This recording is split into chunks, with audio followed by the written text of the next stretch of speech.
سيئات أعمالنا من يهده الله فهو المهتد ومن يضلله فلن تجد له وليا مرشدا وأشهد أن لا إله إلا الله وحده لا شريك له وأشهد أن محمدا عبده ورسوله صلى الله عليه وعلى آله وأصحابه ومن اتبعه على التربية تنبرتلق بزن تربية وزنان إيمشي قبوم وغن صيخا مدرندا نعمتلرندا يجبشي دنيادن دا آخرتن دا خجاسة رببز الله سبحانه وتعالى برشا مقتوى وغلوlarımız hamd ve analarımız bulsun. Alemlerine rahmet kalıp jibarilmiş Allah'ın elçisi sevgili Peygamberimizge Allah'ın selamı ve salavatı bulsun. Hürmetli aziz kardeşlerim, Esselamu Aleyküm ve Rahmetullahi ve Berekatuhu. Her birinizge Allah'ın şeksiz selamları, onun rahmetleri ve bereketleri olsun. Rabbim Allah El-Ahzab suresinin 72. ayetinde ayette Eûzu billahi mineşşeytanirracim İnna aradna'l emanete ale's-semâvâti vel-ardı vel-cibâl. Dürüstlükte biz ulug' emanetni eng ilk ko'klarga, ondan yerga, ondan tog'larga taqdim etdik. Ammo lekin ko'klarda, keng yerlarda, zo'r tog'larda bu amanatni o'z ustlariga olirga botirishlik etmadilar. Ular bu amanatni olmadilar. Ko'klar da olmadi. Quyosh, oy ham yulduzlar da olmadilar. Yerlar, dengiz, okeanlar da olmadilar. Bu amanatni tog'lar, ağaçlar da olmadilar. فَأَبَيْنَ أَنْ يَحْمِلْنَهَا وَاشْفَقْنَ مِنْهَا. Allah Teala'ya Allah bu amanatni olirga jur'at etmadilar. وَحَمَلَهَا الْإِنْسَانُ. Şu vaqt kishi Adam şu Allah Teala takdim etken amanatni o'z ustiga oldi. Ayya kardeşlerim, her birimizning ustimizda ulug' amanat Allah'ın dini, her birimizning ustimizda ulug' amanat şu turmushning maqsadi tavhid, la ilaha illalloh kalimasini saqlaw. Her birimizning ustimizda Allah haqqi, elchi haqqi, her birimizning ustimizda Allah'ın kitob haqqi, her birimizning ustimizda bizni tug'dirgan, o'stirgan aka-onalarimizning, abi-bobolarimizning haqqi, her birimizning ustimizda er, xotin haqqi, bola haqqi, qo'shni haqqi, her birimizning ustimizda Alloh Taala bergan shu amanatdir. Ham shu amanatni o'z ustimizga olganimiz uchun Alloh Taala shu amanatni oluvdan bosh tortuvchi har bir maxluqona, Adam bolalarına xizmat etarga buyurdi. Alam tarav. Allah Taala Lokman surasining 20-oyatidagi alam tarav. Ko'rmaysizmi siz dedi.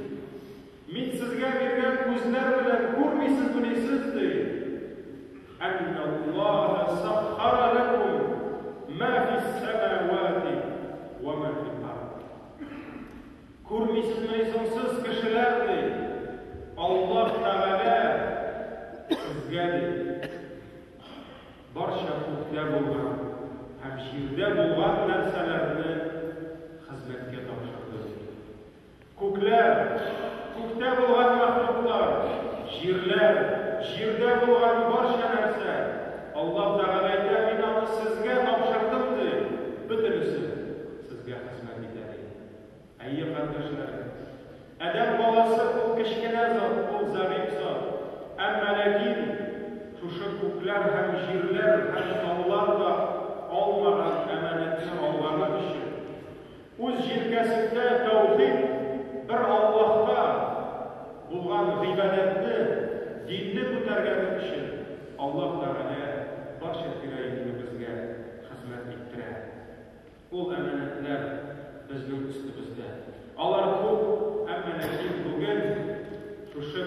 әманәтләрнең берсенә генә тукталып китәсем килә.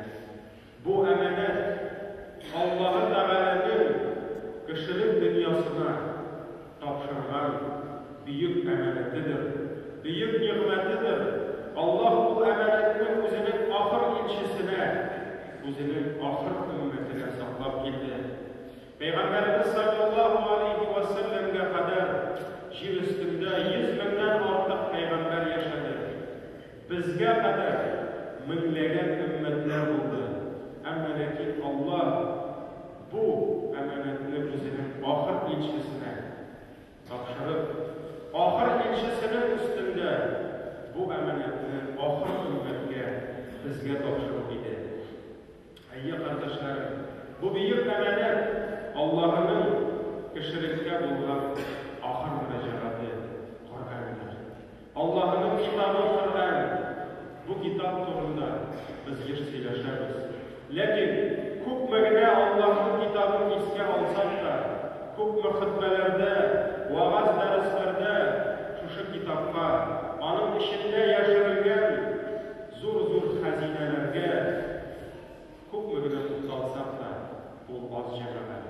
Чөнки күпме генә Коръән турында сөйләшсәк тә, улыбызга Коръән алып укырга, аның хәрефләрен, аның кагыйдәләрен күпме генә тырышсак та, күпме генә шул сүрә һәм аятлар ичендәге зур-зур гыйлемнәрне алып, тормышыбызда кешебездән килгәнчә кулланырга тырышсак та, мөхтәрәм җәмәгать, әле без Коръәннән ерак йөрибез.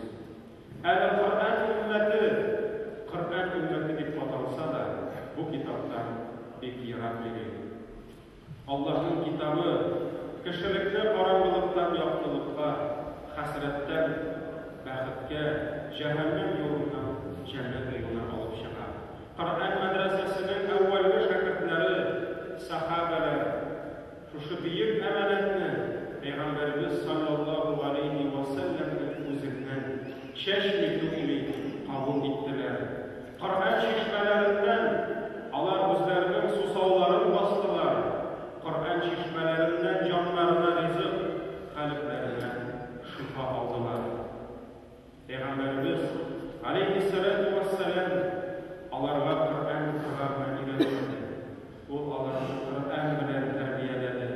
Ул аларның эшләрен дә, тышларын да Коръән белән сугарды, Коръән белән төзеде. Чөнки аның саллаллаһу алейхи ва саллям үзенең дә һәрбер сүзе, һәрбер сыйфаты, һәрбер эше һәм адымы Коръән булды. Сөйкле Пәйгамбәрбез Аллаһ Тәгалә күкләрдән индергән Коръәннең җир өстендәге бер үрнәге, ягъни җир өстендә йөрүче Коръән булды. Пәйгамбәрбез үз өстендә булган шушы әманәтне саклады. Кешелек дөньясына чәчми-түкми җиткерде. Кагыйдәләр итеп түгел, мәҗлесләрдә укылып дуа кыла торган китап итеп түгел, юк, тормыш рәвеше итеп өйрәтте. Шушы Коръәнне укырга гына түгел, тормышта кулланырга чакырды. Иң элек ул үзенең сахабалары. Аллаһ алардан разый булсын, Коръән өммәте, Коръән буыны итеп тәрбияләде. Бер вакыт сахабалар үзара җыелышып, кайдадыр мәчеттәме, башка җирдәме, бер-берсенә Коръән укып утыралар иде. Бу хадис Ибн Хиббан риваятендә сахих хадистә килә. Алар шулай бер-берсенә Коръән укып, кем ничек укый, шулай Коръән мәҗлесендә утырганда Пәйгамбәрбез саллаллаһу алейхи ва саллям килеп керә һәм әйтә: "Әлхәмдүлиллаһ" ди. Үзенең сахабаларын күреп, шатлана, аларның Коръәнгә омтылышларын күреп, аларның Коръән белән яшәргә тырышуларын күреп шатлана һәм әйтә: "Әлхәмдүлиллаһ, китабуллаһи вахид." Аллаһка шөкер ди. Әлхәмдүлиллаһ, Аллаһның китабы бер ди. "Ва фикумул ахяр", һәм сезнең арагызда иң хәерле кешеләр утыра ди. "Ва фикумул ахмар вал асвад", арагызда бар кара тәнлесе дә, арагызда бар кызыл тәнлесе дә, бер риваяттә килә, ак тәнлесе дип тә. "Иқраул Кур'ан" ди. Укыгыз Коръәнне ди. Укыгыз Коръән قبل أن يأتي قوم يقرؤونه. Оқыңыз Құр'анды. Оқыңыз шүнки bizden gelir şunday kavimlerdir. يقيمون حروفه كما يقام السهم لا يجاوز تراقيهم. Şunki bizden gelir şunday kavimdir. Alar Kur'an'ı okurlardı. Onun harflerin yerine jetkirip aytırlardı. Amma lakin alarning o'qigan Qur'onlari boğazlarından ortib ketmasdi. Boğazlarından ortib ketmasdi. Alarning o'qishi boğaz ham tillarida bo'ladi. Yata'ajjaluna ajran va la yata'ajjaluna fihi. Alar Qur'onning foydasin, Qur'onning ajrini boshqararlardi. Lekin ahiret işini kaldırmazlardı. Mana bu muhterem cemaat, Peygamberimiz sallallahu aleyhi ve sellem'in hadisi ahir zaman zorunda gider. Ahir zaman olduğundan Kur'an okuşular zorunda gider. İşe gidip kişiler Kur'an'ı okurlar, ama lakin Kur'an Allah için bir motor edip okuyturgan bir kitap kılan kalaşı. Allah şu okuyan Kur'an'larının ecrin, faydasın, tavışın, tizrek alırga çalışacaklar. Lakin dünya bəxti hem ahiret bəxti için kaldırmayacaklar. Mana bu muhterem cemaat, sevgili Peygamberimizin zor kisetidir. Kur'an ilk elif, ol turmuş elifbası. Kur'an ilk elif, o bizga hidayet. Müslümanlar o kitabını okur, onun harflerinin hakkında o'tirib deyishlar. Amma lakin ingilib, onun hukmlari bilan, onun tarbiyasi ostida yasharga deyishlar. Ham shu sahobalar, Alloh ulardan rozi bo'lsin, Qur'on tarbiyasini oldilar. Ham shu amonatni saqlash uchun sahobalar butun ishlarini qo'ydilar. Hatto muhtaram jamoat, Peygamberimiz sallallahu aleyhi ve sellem Allah huzuruna gitgach, Müslümanlar doğru halifeler aslında yaşaganda, hatta buldu şunday vaqtlar.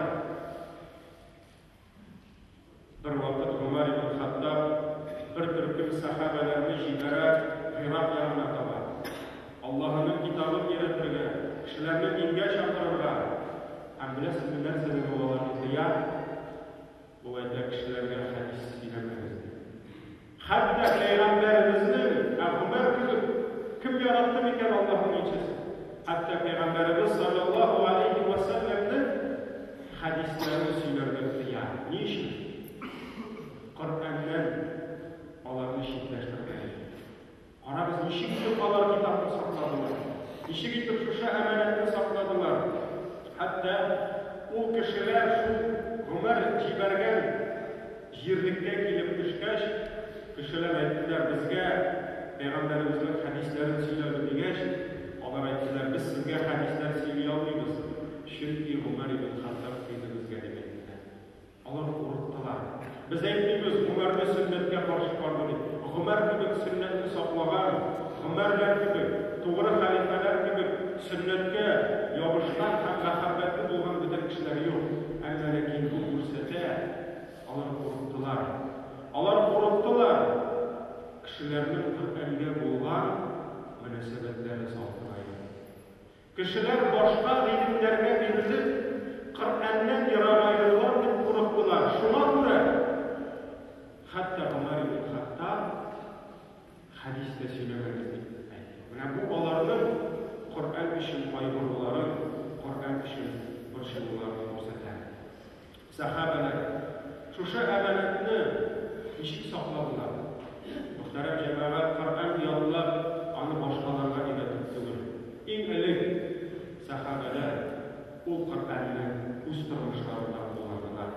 Hem İbn Mes'ud, Abdullah İbn Mes'ud, Allah ondan razı olsun, en galim sahabelerden birisi.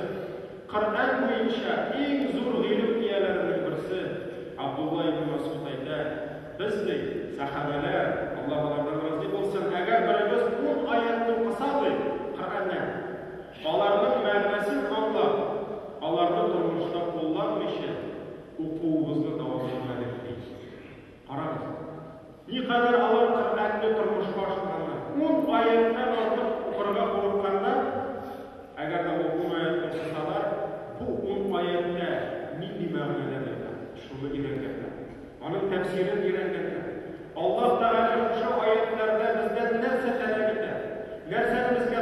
нәрсәдер куша, шуларның бөтенесен өйрәнеп, шуның белән гамәл кылганга, шуннан соң гына өйрәнүләрне дәвам иткәннәр дип яза Ибн Кәсир үзенең тәфсирендә. Һәм Умар ибн Хаттаб, Аллаһ аннан разы булсын, ул әйтә, сезне ди матур итеп Коръән укучы гаҗәпләндермәсме ди, сез гаҗәпләнегез, Коръән белән матур итеп яшәүчегә карап. Әйе, иң беренче кешенең Коръәне аның телендә түгел, аның авызында түгел. Аллаһ Тәгалә әйтте, Аллаһ Тәгалә шулай әйтте дип кенә түгел. Иң беренче Умар ибн Хаттаб әйтә, аның Коръән белән яшәүенә карагыз. Менә шунысы затлы, шунысы кыйммәтледер. Сахабалар, Аллаһ алардан разы булсын, Коръән аятын укыгач, иң беренче Коръән аятын укыдылар. Аннан соң шул аятның мәгънәсен өйрәнделәр. Аннан соң шул аятны тормышка ашырдылар. Һәм аннан соң шул аятны яклыйдылар. Уйлап карагыз. Яклыйдылар. Шуннан соң гына, чөнки алар өчен иң беренче урында Коръәнне тормышка ашыру булды. Шуңа күрә, менә шушылай, шушы рәвештә Коръәнне яклау сәбәпле алар ятламадылар, кемгә 10 бит, 20 бит, 30 бит. Алар бер аятны укып, шуны тормышка ашырып, шуның мәгънәләрен өйрәнеп, шуннан соң яклап шулай бар. Шуңа күрә җәмәгать, сахабалар бүгенге көндә күп кенә кешеләр бик җиңел һәм тиз ятлаган кебек. Алар Коръәнне алай тиз яклый алмадылар. Юк, чөнки алар башка төрле яклыйдылар. Карагыз, Умар ибн Хаттаб, икенче халифа, җәннәт белән сөендерелгән сахаба. Бакара сүрәсен Умар ибн Хаттаб 12 ел өйрәнде. 12 ел Бакара сүрәсен укыды. Аның һәр бер аятын, ул аятта нинди мәгънәләр ята, ул аятны тормышка ничек ашырырга 12 ел вакыты Умарның үтте Бакара сүрәсе. Һәм шушы Бакара сүрәсен өйрәнеп ятлап чыккач, әйтәләр, Умар ибн Хаттаб шу кадәр шатланды, хәтта дия корбан итте. Ул инде бит нәрсә каралмаган, ләкин ул шатлыгыннан шөкер итеп Аллаһ Тәгаләгә дия корбан итте. Һәм аның улы Абдулла ибн Умар әтисенең үрнәге белән Бакара сүрәсен тизрәк, ләкин 8 елда ятлап чыкты, өйрәнеп чыкты дип әйтәләр. Менә бу аларның Коръәнне өйрәнүләре булды. Шуңа күрә Әнәс ибн Малик, Аллаһ аннан разы булсын, әйтә, әгәр дә безнең арабызда бер кеше Бакара сүрәсен өйрәнеп чыкса, Әл-Имранны ятлап чыкса, ул кеше безнең күз алдыбызда бик бөек дәрәҗәле кешегә әйләнә. Әйе, безнең каршыбызда бөек дәрәҗәле хөрмәткә ия булган кешегә әйләнә иде. Ни өчен җәмәгать? Ни өчен шул сүрәләрне өйрәнү сәбәпле дәрәҗәле? Чөнки әгәр дә аларда фулан сүрә белән дип әйтә икән, бер сүрә, 2 сүрә, 10 сүрә, димәк ул җәмәгать ничек аңлашылган? Димәк ул сүрәләрнең мәгънәләрен өйрәнгән, шуларны тормышка ашырган дигән сүз. Шуңа күрә сахабалар арасында Коръәнне өйрәнүче башкалардан аерылып торган. Карагыз, Пәйгамбәрбез саллаллаһу алейхи ва саллям сүрәләрне санап чыкты. Шул сүрәләр минем чәчемдә арты диде. Икенче бер сахаба турында бер сахаба әйтә, безнең арабызда Коръәнне күбрәк өйрәнүчеләрне агарган, кайвакыт саргайган йөздән таныйбыз ди. Чөнки алар шул аятлар белән, шул сүрәләр белән вәгазьләнә. Менә шулай алар, мөхтәрәм җәмәгать, Коръәнне сакладылар. Менә шулай алар Коръәнне бөекләделәр. Сүрәне укый башлаганда, аның һәр аятын аңларга, аның белән тормышларын үзгәртергә тырыштылар. Biz sizin белән әлхәмдүлилләh Коръән укыйбыз. Әлхәмдүлилләh сүрәләр укыйбыз. Әлхәмдүлилләh кайвакыт көненә ничә бит укып шуңа шатланабыз. Ләкин үзебезгә сорау бирик. Аллаһның китабы Коръән. Аллаһ Тәгалә аны безгә бирде. Нинди максат белән? Һәм без аны нинди максат белән укыйбыз? Кайвакыт Коръәндә bir surəni alıb, şunun Bismillah aytib birinchi oyatini o'qiy boshlaganda, bizning maqsadimiz shu suraning oxir oyatiga yetib tugildi. Oxir oyatiga yetib bizning birdan bir maqsadimiz bo'lib qolmasin. Chunki agarda Qur'on o'qiy boshlaganda, bitning ustidan boshlaganda maqsadimiz bitning oxiri bo'lsa, muhtaram jamoat, bu Qur'on o'qishda xayrli bo'lmaydi. Chunki biz mana shu bitdagi, shu suradagi, shu oyatdagi xazinalarni topirga tiyishmiz. Shuning bilan o'zimizni o'zgartirishga tiyishmiz. Ibn Mas'ud radhiyallohu anhu aytadi, bizning ishim, ya'ni sahobalar ishi, Qur'on o'qib avval onun bilan yashaw yengil bo'ldi. Ayy, u vaqtda balki harflarni da tanib o'qishlar ko'p bo'lmagandir. U vaqtda balki shu qadar qoidalar bilan har bir harfni nishib deyish aytishlarda balki jamoat olarga bek mashaqqatli bo'lgandir. Ammo lekin Abdullah ibn Mas'ud aytadi, bizning ishim Qur'on o'qib avval, lekin onun bilan yashaw yengil bo'ldi deydi. Bizdan so'ng kelajak qavmlarga Qur'on o'qish yengil, ammo turmushda bo'lgan og'ir bo'ladi. Shunga ko'ra muhtaram jamoat, agarda sahobalar Qur'on olirga, ularga o'tirga bo'lsa mumkinchilik bo'lmadi. Chunki Qur'onni kimdir toshqa yozdi, kimdir teriga yozdi, kimdir qoyirga yozdi. Bizning kabi To'xtala bintirik bosmasidan o'qiy olmaydi. Nima g'arab bosmasi kerak. To'xtala g'arab bosmasining irrak harfisi bor edi. To'xtala uning biti sora nima zangar suvi kerak deydi. Alloh olaydirib Qur'onni o'qiy olmadilar. Ularning har bir ida mushaf bizdagi gibi. Muhtaram jamoat, qanday hurmat qiladi. Ammo lekin bunday yengillik bo'lmasa da Allah Qur'onni o'qidilar, Allah Qur'on bilan amal qildilar. Ham agarda bizning oramizda Qur'onni yodlab chiqqan kishiga biz hafizul Qur'on desak, Qur'on hafiz desak, ya'ni Qur'onni yodlovchi desak, Allah hamilul Qur'on deydi. Qur'onni ko'taruvchi deydi. Ya'ni bir Qur'onni yodlovchi, bir Qur'onni ko'taruvchi.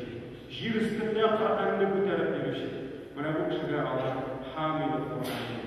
Ham bir kishi tabiinlar vaqtida Abu Darda yanına keladi. Abu Darda ol endi hurmatli sahobalarning birisi ham aytadi, "Ey Abu Darda, zo'r shodligim bor. O'g'lim Qur'onni to'plab bitirdi" dedi. Ya'ni Qur'onni yeyib bitirdi, yodlab bitirdi. Shundan so'ng Abu Darda aytadi, "Alloh g'afur etsin bizni" dedi. Qur'onni to'plovchi, Qur'onni eshitib, ama bo'ysungan kishi. Hatta Allah vaqtida hamilul Qur'on, Qur'onni ko'taruvchi, uni yoddan bilishigina tugul, balki uni yodlab narsa shuning bilan amal qilishi bo'lgan. Shunga ko'ra jamoat, ular mana o'zlariga hatta hamilul Qur'on deb aytilganda qo'rqqanlar. Ham qarabız, Umar ibn Xattob xalifa bo'lganda G'irobdan xat kelib chiqdi. Iroq yerlaridan onun vakilleri, yardımcıları xat jibaradilar. Amirga narsa dedilar, Iroqda kishilar Qur'onni yodlab bitirdilar deb shodlik bilan jibaradi. Ham Umar ibn Xattob o'zi Qur'onni yuradi turgan kishi, u shodlanadi. Subhanalloh, ishi Qur'onni yuradilar ekan Iroqda. Ham bu javob qildi jibaradi. Oramizdan kimlar Qur'onni yodlagan bo'lsa, yeyib bitirgan bo'lsa, davlatdan ularga yordam beradi. Ya'ni kimdir lotlarni ko'pdir anda javob shulay deb yozib jibaradi, ularga shodlik bilan. Lekin ko'pdir vaqtdan so'ng Iroqdan tag'in bir xat kelib chiqadi.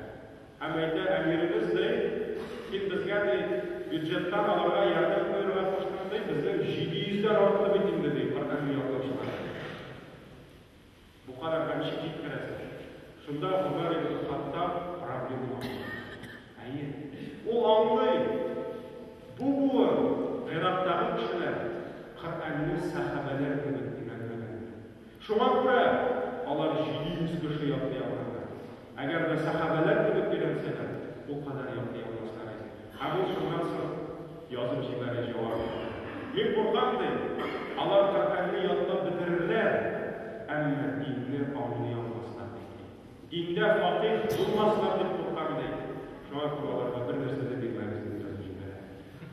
Бір нәрсе де бермәңіз деп жазып жібәрі. Мына бұл көрсетте нешік етіп алар Құр'анны сақладылар. Құр'анның асыл қимметін сақладылар. Бұл фақат айырым сүрелер, аяттар башында туплауына түгел екенін аңлатырға тырыштылар. Һәм мөхтәрәм җәмәгать, менә үземә иң беренче һәм сезгә Абдулла ибн Мас'удның бір кешегә булган алтын васиятен укып китәсем килә. Ул озын түгел, ләкин җәмәгать ул бик кыска булса да, ул васиятта без бөтенебездә бар. Ул васиятта без бөтенебездә бар. Ул әйтә, син шундый бер заманда яшисең ди. Burası ya tabiinden vakti bulgandır, sahabelerden sonra hayırlı vakit. İbn Mas'ud ayetsin şöyle bir zamanda yaşaysın. Bu zamanda Kur'an'ın okuyucuları azdır, lakin anlayışları çok değil. Kişiler Kur'an'ın şiirlerini saklıyorlar. Kur'an koyulan şiirlerini bu yarı, bu yaramı, bu diye şuları saklıyorlar. Lakin pay vakit harfleri kısırıp koyular değil. Yani belki şurada bütün kişide, bütün bedeviler de dürüst edip, tecvid bilen Kur'an'ı belki okuyulmaganlardır. Şu an göre harflerin kısırıklılar değil. Bu zamanda soravşılar azdı, lakin yürüyüşler yok değil. Namazların sözlerler, hutbelerin kıslardılarlar değil. Hem kılgan kişileri nefis havalarından aldayırdı. Yani en birinci alanın ameli olur değil. Ameli ortunda onun karakteri, halkı, kimşiligi hem başkası nefis havası ortayırdı değil. Lakin kişilerge şöyle zamanlar gelir. Aramız nerede değil? Kur'an'ın okuyucuları çok, anlayışları az olmalı. Çok okurlar. Çok kişiler gelir. Yer üstünde kalasan milyonların kişi okuyabilir. Lakin Abdullah ibn Mas'ud ayetde anlayışları pek az olur değil. Harflerin yatlarlar, lakin şiitlerin unuturlar değil. Harflerin yatlarlar, lakin Kur'an koyulan şiitler, Kur'an boyunca yaşayan unuturlar. Soravşılar çok olur, yürüyüşler az olur. Aramız, bizning zamanda da soravşılar az, yürüyüşler çok değil. Akile şunday zamanlar soravşılar çok olur, soranıp yürüyüşler az olur değil. Hutbeleri uzun tutarlar. Şimdi bizning turunda siz bana imamlar namazların kısa yeterler değil. Nefis havaları kişiler işlerinden anlayırlar değil. Nefis havaları kişinin ambisiyaları onun kılgan kişinden anlayırlar. En birinci onun özünün kaygısı, öz nefisi, öz halkı, öz karakteri, her şey bayanlar ortadan yerini yaşıyor. Hemşirler de cemaat, bugün de şunun zamanda yaşıyor. Hemen kurulmayla kişinin kaygıdır, ortamda şunlar. Çünkü kişiye adam gerek, şöhret gerek, özün kursatırak hemen ortada. Elik kişinin özü kurulmayan, hemen gidip kurulmayan. Bana bu İbn Mas'ud'un bizge olan bir vasiyettedir. Hem muhterem cemaat, Kur'an, bu bizning yerda bir kitap. Kimda kim Qur'onga yersa dedi İbn Mas'ud. Qur'on onu jannatga yetkazadi. Kim Qur'onni o'zina yersa, Qur'on uni jahannamga turtib kiritadi. Qarabız nima hikmatli so'zlar. Kim Qur'onga yersa, turmushida Qur'on boshqacha yashasa, Qur'on uni jannatga yetaklab kiritardi. Kim Qur'onni o'zina yersa, bir ishni ishlaydi, agar Qur'onda shunday demayotgan bitib Qur'onni o'ziga yo'naltirib qo'yadi. Bugun ko'p kishilar Qur'on oyatlari ostida o'zlarining nafs havolari, o'zlarining manfaatlarini qo'yib yashaydi. Shunga ko'ra muhtaram janobat, fanabaduhu wara'a zuhurihim ila Allah Taala. Qur'onni o'zlarining sirtlarına, ortlarına arg'itdilar. Arg'itdilar Allohning oyatlarini Qur'onga yerdilar, Qur'onni o'zlariga yerdilar. Shunga ko'ra kishilarni Ibn Mas'ud aytdi, Qur'on jahannamga kirtirdi. Һәм мөхтәрәм җәмәгать, Раббим Аллаһ менә безгә шушы бөек әманәтне ирештергән икән. Biz bu әманәтне өйрәнергә тиешбез. Biz bu әманәтне өйрәнеп, инде мин җәмәгать хәрефләре турында әйтим дә. Намаз укыган, Аллаһка ибадәт кылган, әлбәттә ул Коръәннең 28 хәрефен өйрәнеп, Аллаһның китабын асыл мусхафтан укый белергә тиеш. Әмма ләкин моның белән генә шикләнергә түгел. Укыган, яллаган сүрәләрнең һәрберсенең мәгънәләрен, аятларын, тәфсирләрен өйрәнергә һәм шуны тормышка ашырырга тиеш. Һәм Пәйгамбәрбез Аллаһ сакласын, көннәрдән бер көнне Аллаһ Тәгаләгә зарланды. Аллаһ Тәгалә аның бу мунзарын Коръәндә Фуркан сүрәсенең 30-нчы аятында әйтте. Ва қала ар-расул, Аллаһның илчесе әйтте ди: "Я Рабби, я Раббым, инна қауми иттахазу хаза ал-Қур'ан махҗура." Минем кавмым Коръәнне ташлады дип әйтте. Минем кавмым Коръәнне ташлады дип әйтте. Һәм аның белән шул мунзарында без дә түгел микән җәмәгать. Ул безне искә алып әйтмәде микән? Һәм бүгенге көн галимнәренең берсе Мөхәммәд Газали шундый сүзләр әйтә. Иң элек мөселманнар Коръәнне ташлап хәдисләргә күчтеләр. Ягъни хәдисләр белән мавлуд Коръәнне читкә куйдылар ди. Соңыннан хәдисләрдән галимнәрнең сүзләрен алдылар ди. Хәдисләрне калдырып гына фулан галим шулай әйткән, фулан галим шулай әйткән дип әйттеләр ди. Соңыннан галимнәрнең сүзләрен калдырып төрле риваят һәм хикәяләргә күчтеләр ди. Һәм чыннан да мөхтәрәм җәмәгать, чыннан да бүген күп кешегә Коръән, хәдис карый, ниндидер риваятлар, ниндидер бернинди дәлиле булмаган хикәят, әкиятләр ни кызганыч якынрак булып тора. Һәм ни кызганыч минбәрләрдән дә бүген бөтенләй дәлиле булмаган имамнар тарафыннан әкиятләр, риваятлар аз сөйләнә җәмәгать. Мөхәммәд Газали шушы Коръәннең китүен тарихын яза. Әйе җәмәгать, моның афаты менә без бүген татыйбыз. Бүген мөселманнарның һичбер дәрәҗәсе булмау, бүген мөселманнарның һичбер кеше булмау, гыйззәте булмау, шушы Коръәннең китүенең бер күрсәткече булып тора. Карагыз, бөтен дөнья, гарәп дөньясына карап, хайран кала. Имансызлар читтән бер мөселманны икенче мөселманга каршы кытыртып, төрле провокациялар, төрле терактлар китереп чыгарып, менә ул кылган дип. Бүген мөселман илләрендә гражданлык сугышы бар. Карагыз, Сирия булсын, башкасы булсын. Аллаһ сакласын, мөселманга каршы көрәш. Әбит мөхтәрәм җәмәгать, бу бит зур газап. Бу бит зур афат. Аллаһ субханаһу ва тәгалә безгә бу газапларны, бу афатларны хикмәт өчен бирә. Аллаһ тәгалә әйтә: "Ва ахаднахум бил-азаби." Һәм без аларны газап белән тоттык. Лә'алләһум ярҗиғун. Бәлки алар кире кайтырлар. Бәлки без кире кайтырбыз Аллаһның китабы Коръәнгә. Бәлки без кире кайтырбыз шушы Аллаһның илчесе безгә калдырган бөек әманәткә, ансыз җәмәгать. Аллаһ сакласын, мөселманнарга һичбер дәрәҗә, һичбер гыйззәт булмас. Алдыбызда Рамазан айы, берничә көндән иншалла Шәгъбан айлары килә. Ул айларның уразалары турында искә төшеребез, ләкин шушы Коръән айына әзерләнегез. Үзегезгә Коръән белән булган мөнәсәбәтегезне җылытыгыз. Бу айда Коръән укыйбыз. Бу айда Коръән белән вәгазьләнәбез һәм иншалла үзебезнең иманнарыбызны яңартабыз. Аллаһ Тәгалә безгә хәерле генә исән-сау Рамазаннарга ирешеп, шул айда Коръән белән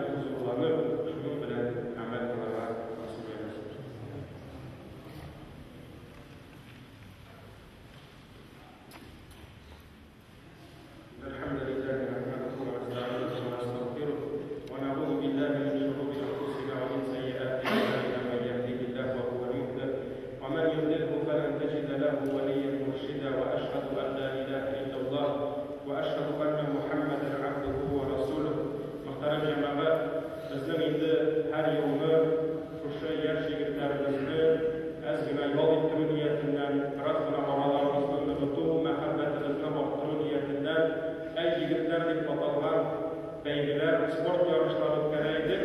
İnşallah bizning 13-oy bu yakshakida Allah Teala nasip etse, o'sha ay yigitlar degan bizning bayramiz bo'lashaq, yarışlarımız bo'lashaq.